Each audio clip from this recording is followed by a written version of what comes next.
ಒಳ್ಳೆಯದನ್ನು ಮಾಡಿರೋದ್ರಿಂದ ನೀವು ಒಳ್ಳೆಯ ಫಲಗಳನ್ನು ಪಡ್ಕೋತಾ ಇದೆಯಾ.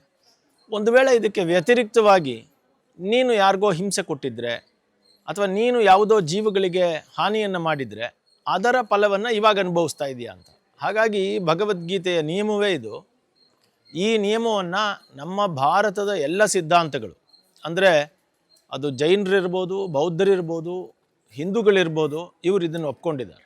ಅಂದರೆ ನೀನು ಮಾಡುವ ಕರ್ಮದ ಫಲ ನಿನಗೆ ಅದು ಸಿಗುತ್ತೆ ಅಂತ. ಆದ್ದರಿಂದ ಒಳ್ಳೆಯದು ಮತ್ತು ಕೆಟ್ಟದ್ದು ಅನ್ನೋದು ಎರಡಿದೆಯಲ್ಲ, ಅದು ನಿನ್ನದೇ ಫಲ ಅನ್ನೋದು ಅರ್ಥಕೊಂಡ್ಬಿಟ್ರೆ, ಯಾವಾಗ ಕರ್ಮಫಲ, ಇವಾಗ ನೀವು ಬೀಜವನ್ನು ಬಿತ್ತುತ್ತೀರಿ, ಬೆಳೆ ಬೆಳೆಯೋದಕ್ಕೆ ಟೈಮ್ ಬೇಕಲ್ಲ.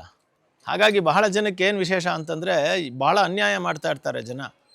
ಒಬ್ಬರನ್ನ ಕೊಲೆ ಮಾಡ್ತಾರೆ ಅಥವಾ ಇನ್ನೊಂದು ಮಾಡ್ತಾರೆ, ಹೊಡಿತಾರೆ, ಬಡಿತಾರೆ ಎಲ್ಲ. ಅದು ಈ ಕ್ಷಣದಲ್ಲಿ ನನಗೇನು ಆಗಲಿಲ್ವಲ್ಲ ಅಂತ ಅಂದ್ಕೊಳ್ತಾರೆ. ಇಲ್ಲ, ಅವ್ರು ಚೆನ್ನಾಗೇ ಇರ್ತಾರೆ ಅಂತ ಜನ ಮಾತಾಡ್ತಾರೆ.